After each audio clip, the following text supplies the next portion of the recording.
Hello dear students, welcome to smart knowledge. प्यारे बच्चों, अभ्यास प्रश्न पत्र जो है इसका हम सॉल्यूशन करेंगे। कक्षा रहेगी 7th, विषय विज्ञान। ठीक है, काफ़ी इंपॉर्टेंट क्वेश्चंस इसमें कवर किए गए हैं। फाइनल पेपर के लिए बहुत ज़्यादा इंपॉर्टेंट क्वेश्चंस हैं, तो एंड तक वीडियो को ज़रूर देखिएगा। इंग्लिश मीडियम में जितने भी जो सैम्पल पेपर हैं वो सभी आपको प्लेलिस्ट का लिंक मिल जाएगा इस वीडियो के एंड में। साइंस की वीडियो जो है वो इंग्लिश मीडियम में ऑलरेडी अपलोड की जा चुकी है, तो आप वहाँ से देख सकते हो। सबसे पहले देखिए, सामान्य निर्देश दिए गए हैं, तो सभी प्रश्न जो है अनिवार्य हैं। तो देखिए, पहला खंड अ करेंगे, जिसमें आपको 12 क्वेश्चन दिए गए हैं। पहला क्वेश्चन है, एसिड लाल लिटमस पेपर को नीला बना सकता है। तो एसिड जो है वो लाल को नीला नहीं बनाता है। एसिड क्या करता है, अम्ल जो है वो नीले को लाल बनाता है, ध्यान रखिएगा। और जो क्षार होता है, शार्क, वो करता है लाल को नीला। तो ये कैसा है, ये गलत है, तो ये हमारा फॉल्स हो जाएगा। उसके बाद पानी में गेंद फेंकना एक रासायनिक परिवर्तन है। तो देखिए, जो पानी है उसके अंदर गेंद फेंकना एक रासायनिक नहीं भौतिक परिवर्तन है, क्योंकि इसमें कोई नया पदार्थ नहीं बना है, इसलिए ये भी गलत हो जाएगा। चीनी को पानी में घोलना एक रासायनिक परिवर्तन है, तो ये भी गलत है, क्योंकि चीनी को पानी में घोलना एक भौतिक परिवर्तन है, क्योंकि इसमें कुछ भी पदार्थ जो है वो नया नहीं बना है, इसलिए ये एक रासायनिक परिवर्तन नहीं है। दूरी समय ग्राफ एक सीधी रेखा दिखाता है जो स्थिर गति में होती है। तो दूरी समय ग्राफ बिल्कुल एक जो है, ये जो रेखा दिखाता है ये क्या है, स्थिर गति में एक सीधी रेखा दिखाता है। तो सीधी रेखा इस तरह से, जो कि क्या दिखाता है, एक स्थिर गति है, तो ये क्या हो जाएगा, सही हो जाएगा। नेक्स्ट क्वेश्चन देखिए, क्वेश्चन नंबर 5 दिया गया है, यदि गति 24 किलोमीटर प्रति घंटा है तो 260 किलोमीटर की दूरी तय करने में कितने घंटे और मिनट लगेंगे। इसका सॉल्यूशन समझेंगे। देखिए, स्पीड क्या है, speed is equal to distance upon time, यानी गति बराबर है दूरी बटे समय। हमें दिया क्या गया है, हमें निकालना है समय यानी टाइम। तो टाइम निकालेंगे, समय निकालेंगे तो क्या हो जाएगा, हम टाइम निकालेंगे तो हो जाएगा दूरी बटे में गति। अब दूरी कितनी है, दूरी है 360, ठीक है, दूरी 360 है और बटे में आ जाएगी गति 24। तो इसको आप सॉल्व करेंगे तो इसको जो है, दो यहाँ से आ जाएगा, 2 12 और क्या आ जाएगा 18 180, और यहाँ से आ जाएगा आपका 2 से कट जाएगा ये, ठीक है, 2 9 और ये कट जाएगा 15 से। तो यहाँ पे आपका आंसर जो आएगा, कितने घंटे लगे, 15 घंटे। मिनट कुछ बची नहीं है, तो इसमें आपका जो आंसर आ जाएगा, कितने घंटे लगे, तो 15 घंटे और मिनट लगेंगी 0, 15 घंटे 0 मिनट। तो इस तरह से आप इसका सॉल्यूशन करेंगे, ये फॉर्मूला अप्लाई करके। अगला क्वेश्चन है, देखिए क्वेश्चन नंबर 6 है, जब विद्युत धारा एक तार से गुजरती है तो वह डैश हो जाता है, तो वह गर्म हो जाता है। नेक्स्ट क्वेश्चन देखिए, प्रकाश डैश में यात्रा करता है, तो प्रकाश सीधी रेखा में यात्रा करता है। क्वेश्चन 8 है, उस गैस का नाम बताइए जिसका उपयोग पौधे प्रकाश अपने भोजन संश्लेषण में करते हैं। तो वो कौन सी गैस होती है, वो कार्बन डाइऑक्साइड गैस होती है। और जो पौधे हैं वो कौन सी गैस निकालते हैं, वो ऑक्सीजन गैस रिलीज करते हैं। और ये प्रक्रिया क्या कहलाती है, प्रकाश संश्लेषण कहलाती है। क्वेश्चन नंबर 9 है, ये कार्बन डाइऑक्साइड है बेटा, CO2 क्या होता है, CO2 इस तरह से लिखते हैं कार्बन डाइऑक्साइड गैस को। उस भाग का नाम बताएं जो पौधों में उनके भोजन संश्लेषण में भाग लेता है। तो कौन सा भाग है जिसमें प्रकाश जो है उससे खाना बनता है, भोजन संश्लेषित होता है, तो वो पत्तियां होती हैं, क्योंकि इनमें क्या होता है, क्लोरोफिल होता है जो प्रकाश होता है उसको अवशोषित करता है। क्वेश्चन नंबर 10 है, कुछ जीवों में आवास और पोषण साझा करते हैं, यह संबंध क्या कहलाता है। तो यह सहजीवी संबंध कहलाता है। क्या कहलाएगा, सहजीवी संबंध कहलाता है। नेक्स्ट देखिए, क्वेश्चन नंबर 11 है, लार स्टार्च को किस पदार्थ में बदलती है। तो लार जो है वो स्टार्च को किस में बदलती है, ग्लूकोज में बदलती है, ध्यान रखेंगे। ग्लूकोज जो है वो बहुत ही सरलतम रूप है भोजन का, तो लार स्टार्च को किस में बदलती है, ग्लूकोज में। क्वेश्चन नंबर 12 है, गोलाकार दर्पण के 2 प्रकार के नाम बताइए। तो दो दर्पण कौन से होते हैं, एक उत्तल और एक अवतल। तो देखिए, अगर इसमें जो है इस तरह से है तो ये जो है कौन सा दर्पण है, ये अवतल दर्पण होता है। और अगर ऐसे है और अंदर की तरफ पॉलिश है तो ये क्या होगा, ये जो है उत्तल दर्पण हो जाएगा, ठीक है। नेक्स्ट देखिए, क्वेश्चन नंबर 2 है, नेक्स्ट क्वेश्चन है क्वेश्चन नंबर 2, यदि एक कार 120 किलोमीटर प्रति घंटा की गति से चल रही है तो उसे 150 किलोमीटर की दूरी तय करने में कितना समय लगेगा। तो यहाँ पे क्या दिया गया है, यहाँ पे गति दी गई है, यहाँ पे दूरी दी गई है और समय आपको निकालना है। सो यहाँ पे बच्चों आपको निकालना है टाइम। टाइम निकालने के लिए फॉर्मूला क्या रहेगा, अभी हमने ऊपर किया था, टाइम निकलता है डिस्टेंस अपॉन में स्पीड, यानी दूरी बटे गति। ठीक है, अब दूरी कितनी दी गई है, दूरी दी गई है 150 किलोमीटर और गति कितनी है, 120 है।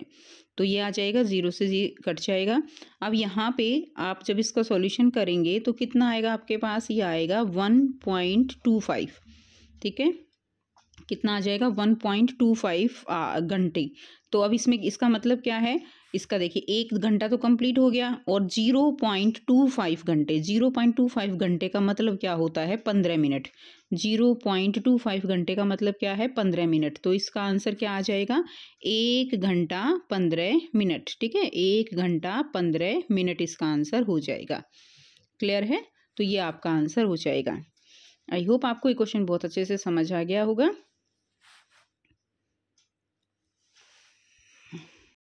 इसके देखिए और में दिया गया है, यदि सोहन ने एक दिन में 15 किलोमीटर की यात्रा की तो उस दिन उसने कितने मीटर यात्रा की, ठीक है। तो देखिए क्या करना है, एक दिन में 15 किलोमीटर की यात्रा की और किलोमीटर को किस में बदलना है, किलोमीटर को बदलना है मीटर में।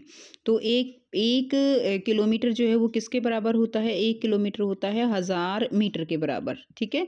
और 15 किलोमीटर किसके बराबर होगा, 15 किलोमीटर होगा 15,000 मीटर के बराबर। सिंपल है, तो आंसर कितना आ जाएगा इसका 15,000 मीटर, ये इसका आंसर हो जाएगा। नेक्स्ट क्वेश्चन करेंगे, क्वेश्चन नंबर 3 है, एक कार जो है 12 मिनट में 90 किलोमीटर चलती है तो कार की गति क्या होगी। अब देखिए इसके अंदर क्या दिया गया है, समय दिया गया है 12 मिनट का और 90 किलोमीटर चलती है, यानी दूरी दी गई है 90 किलोमीटर। तो निकालनी क्या है, गति निकालनी है। तो speed is equal to distance upon time, ठीक है, लेकिन हमें यूनिट सेम करनी पड़ेंगी। ये मिनट में है तो ये किलोमीटर में है, तो हमें यहाँ पे मिनट के घंटे बनाने पड़ेंगे, इस तरह से करेंगे, ठीक है। तो देखिए दिया गया है दूरी 90 किलोमीटर है, समय जो है कितना है 12 मिनट का दिया गया है, ठीक है। समय यहाँ पे, तो यहाँ पे दिया क्या गया है, दूरी 90 किलोमीटर है, समय 15 मिनट का है। 1 घंटा किस, यानी मिनट के हम क्या बनाएंगे, घंटे बनाएंगे, क्योंकि दूरी किलोमीटर में है। तो 1 घंटे में कितनी मिनट होती हैं, 60 मिनट, इसलिए 12 मिनट में कितने घंटे हो जाएंगे, 1/5। तो 90 बटे में 1/5, तो 5 ऊपर चला जाएगा, तो कितना आएगा 450 किलोमीटर प्रति घंटा। कार की गति क्या निकल आएगी, 450 किलोमीटर प्रति घंटा, ठीक है। तो इसको एक बार अच्छे से अपने आप भी सॉल्व करके देखना। नेक्स्ट क्वेश्चन देखते हैं, विद्युत फ्यूज किस प्रभाव पर आधारित होता है। तो देखिए विद्युत फ्यूज जो है वो उसके तापन प्रभाव पर आधारित होता है। विद्युत का जो तापन प्रभाव है उसके आधार पर ही विद्युत फ्यूज काम करता है। अगला क्वेश्चन देखेंगे, आर्द्र क्षेत्रों में जंग जल्दी क्यों लग जाता है, यानी जहाँ पर बहुत ज़्यादा मॉइस्चर होते हैं, जहाँ पर वाटर वेपर्स ज़्यादा हैं, ठीक है, जलवाष्प ज़्यादा हैं, तो उनमें जंग जल्दी क्यों लगेगा। अब जंग लगने के लिए कौन कौन सी चीज़ें चाहिए, एक ऑक्सीजन चाहिए, एक पानी होना चाहिए, मॉइस्चर होना चाहिए, इसीलिए वहाँ पे जंग लग जाता है। तो आर्द्र जो क्षेत्र है वहाँ पे जलवाष्प की मात्रा ज़्यादा होती है, आर्द्र क्षेत्रों में अधिक नमी होती है, ऑक्सीजन के कारण लोहे पर जंग लगने की प्रक्रिया जो है वो कैसी हो जाती है, तेज़ हो जाती है। ये इसका आंसर हो जाएगा। नेक्स्ट देखते हैं, गैल्वेनीकरण क्या है, यह कैसे लाभकारी है। तो गैल्वेनीकरण क्या होता है, गैल्वेनीकरण होता है जब हम लोहे के ऊपर या स्टील के ऊपर जिंक की परत चढ़ा देते हैं और उससे वो जंग से बचा लेते हैं, तो उसको हम क्या कहते हैं, गैल्वेनीकरण कहा जाता है। तो लोहे के ऊपर जिंक की परत को चढ़ाना क्या कहलाता है, गैल्वेनीकरण या यशद लेपन कहलाता है। आपको जो है गैल्वेनीकरण की जगह यशद लेपन भी मिल सकता है, ध्यान दीजिएगा, यशद लेपन ये भी मिलेगा, ठीक है, गैल्वेनीकरण भी हो सकता है और यशद लेपन भी। उसके बाद जब हम कार्बन डाइऑक्साइड को लाइम वाटर से गुजारते हैं तो क्या होता है। तो लाइम वाटर जो है वो कैसे हो जाएगा, दूधिया हो जाएगा।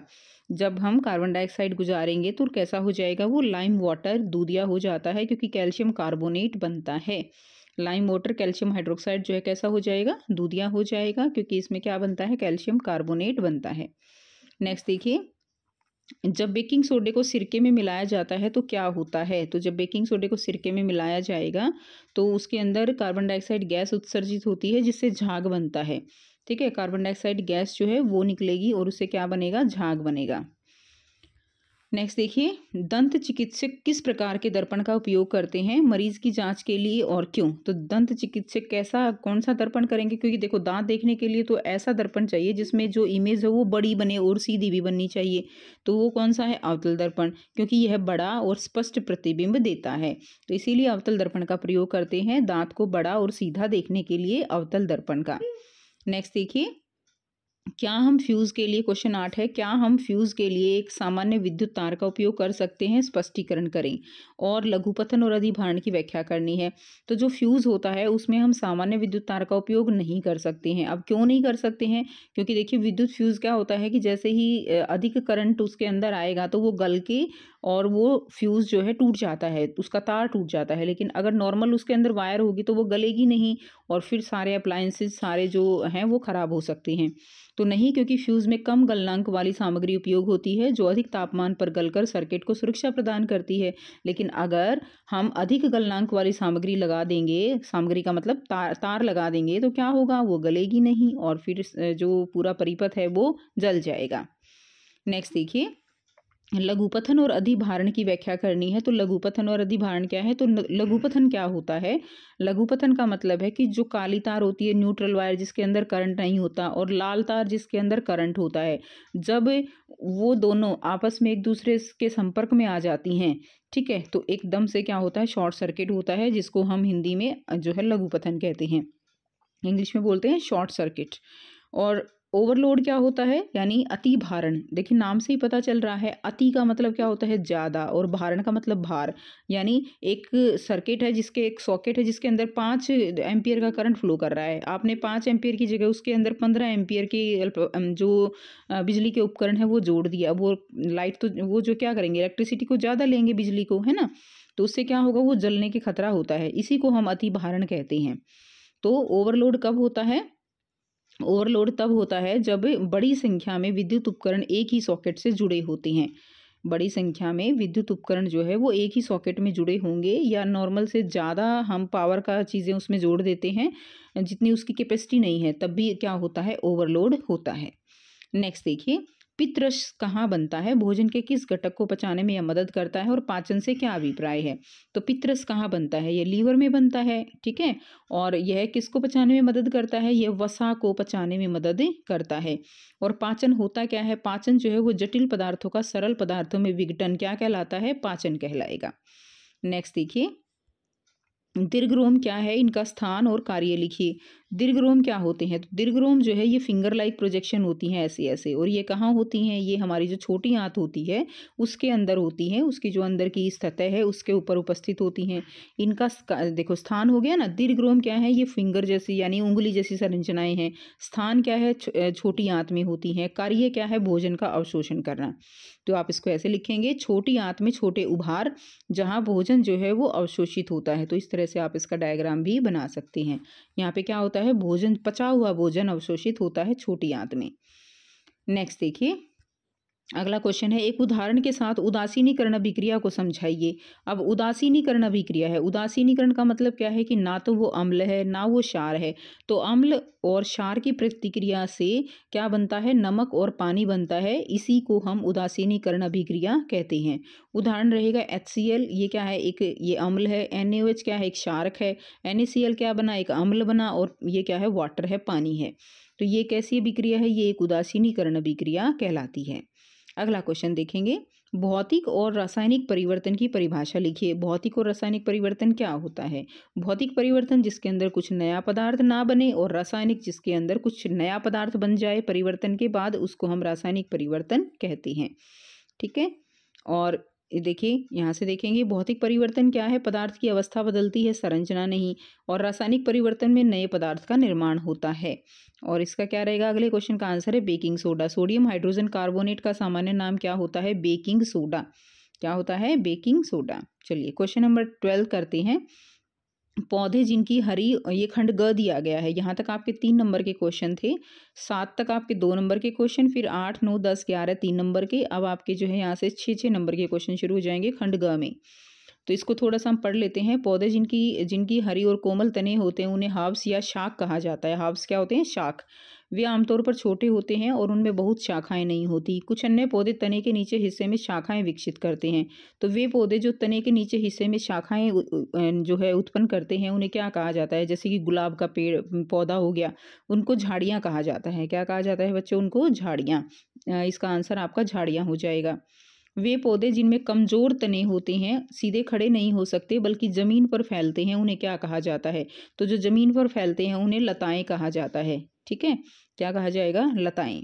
अगला है वे पौधे जो सहारा लेकर ऊपर की ओर बढ़ते हैं, उन्हें क्या कहा जाता है? तो इस तरह से जो बेल हैं वे ऊपर चढ़ जाती हैं, ठीक है, उनको क्या कहा जाता है? उनको विसर्पी लताएं कहा जाता है। तो इसका आंसर आपका विसर्पी लता हो जाएगा। अगला आपको मैच दिया गया है, तो देखिए मैच में रुमेन जो है, रुमेन किसके अंदर होता है? रुमेन गाय के अंदर होता है, तो इसका सेकंड हो जाएगा। अमीबा के अंदर क्या होते हैं? अमीबा के अंदर पादाब होते हैं। हाइड्रोक्लोरिक अम्ल का काम क्या है? तो ये भोजन में बैक्टीरिया को मारता है। क्या करता है? भोजन में बैक्टीरिया को मारता है। ये ध्यान रखना है, हाइड्रोक्लोरिक अम्ल भोजन में क्या करेगा? बैक्टीरिया को मारेगा। रुमेन गाय में होता है। अमीबा जो है उसमें पादाब होते हैं। श्लेष्मा, श्लेष्मा क्या होता है? ये पेट की जो आंतरिक परत होती है उसकी रक्षा करता है। तो श्लेष्मा क्या करेगा? पेट की आंतरिक परत की रक्षा। मधुमक्खी क्या करती है? मधुमक्खी जो है वो मकरंद को इकट्ठा करती है, यानी चारागाह जो होता है, फूल के अंदर जो होती हैं रस होता है उसको मकरंद बोलते हैं। पिताशय क्या करेगा? पिताशय जो है वो पित्त रस को संग्रहित करेगा। ठीक है, पित्ताशय पित्त रस को जो लीवर से निकलता है, यकृत से, तो उसको संग्रहित करने का काम कौन करता है? पित्ताशय करता है। जब हमने ऊपर पढ़ा था ना कि ये वसा को पचाता है, तो इसको संग्रह कौन करता है? पित्ताशय करता है। क्लियर। उसके बाद नेक्स्ट देखिए, क्वेश्चन नंबर 14 है, विशेष प्रकार के पदार्थों का उपयोग यह परीक्षण करने के लिए किया जाता है कि कोई पदार्थ अम्लीय है या क्षारीय। इन पदार्थों को संकेतक कहा जाता है। संकेतक अम्लीय या क्षारीय पदार्थ वाले घोल में डालने पर अपना रंग बदलते हैं। तो इनमें कौन सा सूचक नहीं है? सूचक कौन से होते हैं जो हमें ये बताते हैं कि कोई भी पदार्थ अम्लीय है या क्षारीय है? उन्हें सूचक कहा जाता है। तो देखिए हल्दी, लिटमस, गुड़हल, आंवला, तो इसमें कौन से पदार्थ जो है वो सूचक नहीं है? तो इसमें हल्दी, लिटमस, गुड़हल ये सभी सूचक हैं, लेकिन आंवला एक सूचक नहीं है। अगला है, इनमें से कौन सा विकल्प अलग है? दही, चूने का पानी, आंवला, ऑक्सैलिक अम्ल। ठीक है, तो इनमें कौन सा विकल्प अलग है? देखिए दही में अम्ल होता है, आंवला में भी अम्ल होता है, ऑक्सैलिक अम्ल भी एक अम्ल है, लेकिन चूने का पानी ये अम्लीय नहीं होता, ये क्षारीय होता है, इसीलिए ये अलग है। अगला क्वेश्चन, फिनोफ्थलीन किस में रंग बदलता है? तो फिनोफ्थलीन देखिए ये एक जो है क्या है? ये एक मनुष्य के द्वारा बनाया गया सूचक है, यानी आप इसको संश्लेषित सूचक कह सकते हो। ये एक संश्लेषित सूचक है जो प्रकृति में नहीं मिलता, ये लैब में बनाया गया है फिनोफ्थलीन। अब फिनोफ्थलीन को जब हम अम्ल और क्षार में डालते हैं, तो अम्ल में अगर डालेंगे तो वो रंगहीन हो जाता है, यानी कोई फर्क नहीं पड़ता, डाला ना डाला बराबर। लेकिन अगर हम उसको क्षार में डाल देते हैं तो उसका रंग जो है बदल जाता है और वो रंग गुलाबी हो जाता है। कैसा हो जाता है बच्चों? गुलाबी हो जाता है। ठीक है, तो इसका आंसर आपका गुलाबी हो जाएगा। चलिए क्वेश्चन नंबर 15 करेंगे। हम सभी घरों में दर्पण का उपयोग करते हैं। आप दर्पण में अपनी शक्ल देखते हो, आप जो देखते हो वह चेहरे का प्रतिबिंब होता है। हम दर्पण के सामने रखी वस्तुओं का भी प्रतिबिंब देखते हैं। कभी कभी हम पेड़, इमारतों और अन्य वस्तुओं का भी प्रतिबिंब तालाब या झील में, पानी में भी देखते हैं। तो वो वस्तुएं जो प्रकाश को गुजरने नहीं देती उन्हें क्या कहा जाता है? तो देखिए 3 तरह की चीज़ें होती हैं। जो प्रकाश को गुजरने नहीं देती वो अपारदर्शी, जो गुजरने देती हैं वो पारदर्शी, जो थोड़ी बहुत गुजरने देती हैं, थोड़ी बहुत ऐसे ही रहती हैं, ठीक है, धुंधला जिसमें होता है, दिखता है, वो पारभासी कहलाती हैं। तो इसका आंसर क्या हो जाएगा? जो गुजरने नहीं देती उन्हें अपारदर्शी कहा जाता है। नेक्स्ट क्वेश्चन, दृश्य प्रकाश में कितने रंग होते हैं? तो देखिए दृश्य प्रकाश में 7 रंग होते हैं, और यानी जो सफ़ेद किरण होती है उसमें, दृश्य का मतलब यहाँ पे क्या है? सफ़ेद रंग जो है, ठीक है, सफ़ेद किरण, उसमें कितने रंग होते हैं? तो 7 रंग होते हैं, जिसको हम विबग्योर के नाम से याद करते हैं। विबग्योर, वी से क्या होता है? बैंगनी, violet, indigo, blue, green, Y से येलो, ओ से ऑरेंज और आर से रेड हो जाता है। तो विबग्योर के नाम से आप इसको याद कर सकते हो। नेक्स्ट देखिए, इनमें से कौन सी वस्तु एक दीप्त वस्तु है? दीप्त का मतलब क्या होता है? यानी जिसका अपना प्रकाश होता है वो अदीप्त पिंड कहलाते हैं। तो इसमें देखिए सूरज का अपना प्रकाश है, तो ये क्या है? ये दीप्त पिंड है। चांद, पृथ्वी, मंगल ग्रह, इनका अपना प्रकाश नहीं है, तो ये अदीप्त पिंड कहलाएंगे। ठीक है, कैसे कहलाएंगे? अदीप्त पिंड कहलाते हैं। तो ये था आपका कंप्लीट पेपर। आई होप आपको सारे क्वेश्चन क्लियर हैं। अगर फिर भी आपको कोई डाउट है तो आप कमेंट सेक्शन में कमेंट करके पूछ सकते हो। ठीक है, वीडियो अच्छी लगी तो वीडियो को ज़रूर लाइक करना, शेयर करना, चैनल को इसी तरह के सारे सैम्पल पेपर के लिए सब्सक्राइब करना। और बहुत ही इंपॉर्टेंट पेपर आपको यहाँ पर मिलने वाले हैं आगे भी, इसके अलावा भी आपको और पेपर मिलेंगे, तो चैनल को इसीलिए सब्सक्राइब कर लेना। और ऐसा नहीं है केवल साइंस के, सारे ही सब्जेक्ट के पेपर आपको यहाँ पर मिलेंगे। तो मिलते हैं आपसे नेक्स्ट वीडियो में। इसके अलावा मिड टर्म के जो पेपर हैं उनकी भी आप ज़रूर प्रैक्टिस कीजिएगा, उनका लिंक भी आपको मिल जाएगा। तो मिड टर्म के पेपर भी आप ज़रूर कीजिएगा, क्योंकि वहाँ से भी आपके इंपॉर्टेंट क्वेश्चंस जो हैं वो कवर हो जाएंगे। ठीक है, तो take care, bye bye and best of luck for your exam.